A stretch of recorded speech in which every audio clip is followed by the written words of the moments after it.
Cool, and this is part 2 of how to make the baby bird. Again, this is a request from a user, and this time if you fold this bit here like so, and you only want that a little bit, you don't want to fold it all the way, you only want that little bit here up to that line, up to that point there. And if you do the other side as well, makes it easier later on. And if you go back to the first one, this bit's going to be a little bit tricky. It's going to happen quite quickly as well. How do I explain this?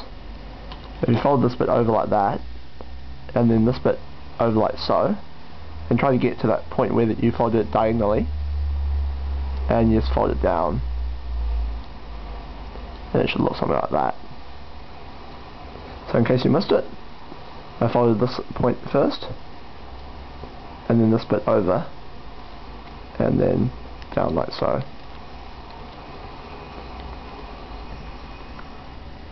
Now do the other side, and we've refolded it, so let's do the opposite. And this bit we can just this time we can just line it up with this one here. So we fold it up like that, fold this bit over, and push this bit down, and we just try and line it up with that one there, like so. So hopefully you got that. And the next bit now is the mouth. So again, hopefully you fold this bit really nicely, and you can just fold the wings back a bit, as we don't currently need them.